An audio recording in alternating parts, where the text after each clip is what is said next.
Welcome back to the ICF series on the 2025 updates to the Code of Ethics. I'm really excited to be working on Section 2 today, which is about confidentiality and legal compliance. And I've got Angela Gaehtgens today coming from Portugal, just outside Lisbon. She's a PCC and a member of the team that reviewed and updated the code for 2025. Angela, thank you so much for being here with us. It's my pleasure. And I'm excited to explore session 2 with you today as it embodies the evolving nature of ethics in our field, ensuring we stay aligned with the values that define coaching excellence. Great. Well, let's hop right in then with section 2.1, which is about maintaining confidentiality regardless of the role that you're serving in. What do coaches need to know about this? Well, in practice, maintaining the strictest level of confidentiality means that as coaches, we treat all information shared with us during coaching engagements with the utmost discretion, regardless of the role we are fulfilling, be it as a coach, as an educator, a mentor, a supervisor, or any other profession.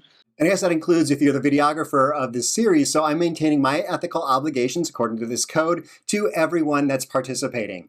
But let's go on to section 2.2, which is about clarity of what information is being shared and whatnot. Yeah, this standard means that before starting a coaching engagement, it's essential to establish clear agreements with all parties, clients, sponsors, and any other stakeholders about what information can be shared, with whom, and through what channels. In real life, this principle avoids misunderstandings and protects trust, which is very important, trust. So by having clear agreements up front, all parties know exactly how information will flow, reducing, of course, the risk of breaches and ensuring alignment with ethical standards.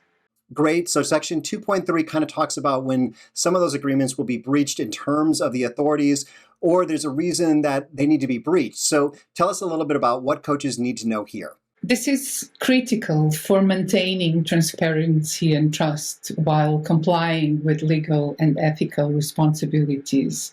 For example, during the initial coaching agreement, the coach should clearly state that confidentiality will be maintained unless certain exceptions arise, such as illegal activity, court orders or subpoena, risk of harm.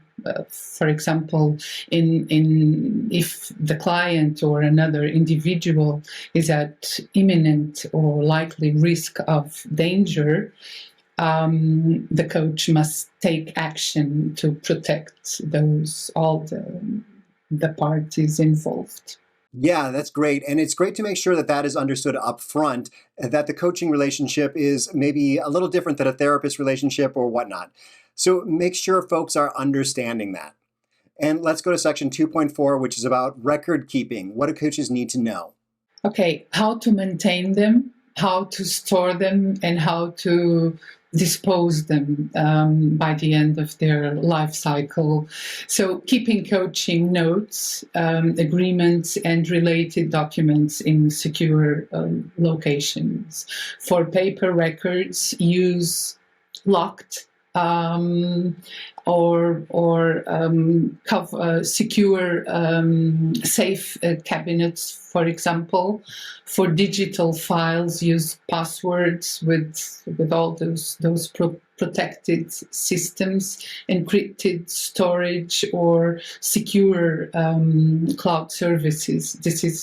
This is very important, and it's something that we definitely have to have in mind. Storing records, follow data protection and the laws applicable to our region, is such as in Europe, for example, the GDPR, or the HIPAA PAA in the US, which may dictate how long records can be retained and all the measures needed to protect them. And in the end, how to dispose of records when records are no longer needed.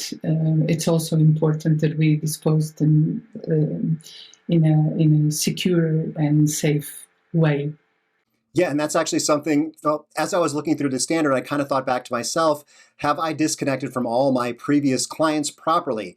Because it's tempting to just keep records when they are no longer needed. So it is definitely a best practice to purge those records, because if something were to happen, if there were a data breach, you don't want clients from 5 years ago being affected because you didn't dispose of their records properly. So the next standard up is going to be about technology specifically. What do coaches need to know here? Okay, so this standards emphasizes that as coaches, we are responsible for ensuring that our ethical and legal commitments extend not only to our direct interactions, but also to the technology that we use to facilitate coaching. So this ensures that the integrity and the security and ethical compliance of all tools and platforms involved in our practice. How does this translate into practice? Well, choosing ethical and compliant technology, maintaining transparency with clients. It's very important to clearly explain to clients how technology will be used during the coaching process. And safeguarding data, as we just mentioned, ensure all technology-assisted systems are protected against breaches. And also addressing ethical and legal scenarios with the growing reliance on technology. It's critical to ensure our tools align with the same ethical and legal standards we apply to face-to-face coaching. So by taking these precautions, we safeguard the trust of our clients and uphold the reputation of the coaching profession. So not only do we rely on our technology, but we also rely on support personnel. What do coaches need to know about Standard 2.6? Yeah, so this standard highlights that the coach's accountability for ensuring that any support personnel we engage, such as assistants, administrative staff, or third-party contractors, they operate in full alignment with the ICF Code of Ethics. So our support personnel are an extension of our professional identity.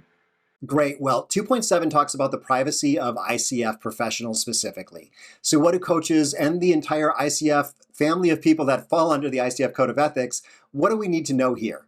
Well, we need to know that as coaches, we respect the privacy of fellow ICF professionals and use their contact information responsibly and only as authorized.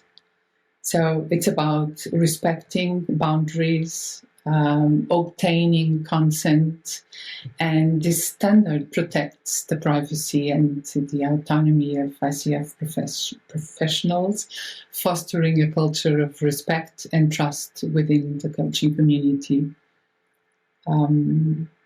By handling contact information responsibly, we definitely uphold the value of professionalism that defines the ICF. Well, the last standard here, 2.8, talks about intellectual property and the contributions of others and recognizing that. So what do we need to know for this standard? Well, this standard underscores the importance of respecting intellectual property rights and ensuring ethical use of the work of others in our coaching practice. So acknowledging sources, avoiding unauthorized use, using licensed materials, and only take credit for materials, ideas, or concepts and content that that we have created ourselves.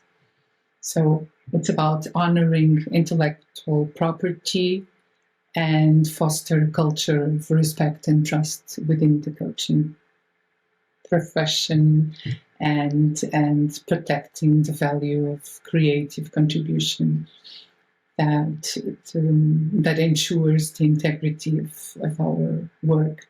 Great. Well, thank you so much, Angela, for your service to the ICF and for making this video to help folks learn the Code of Ethics, the new 2025 Code of Ethics. And I have Jalin up here now if you want to see the next section, section 3. And down here, you can work your way backwards if you haven't seen the previous sections. So thank you so much for watching, and I'll see you in another video.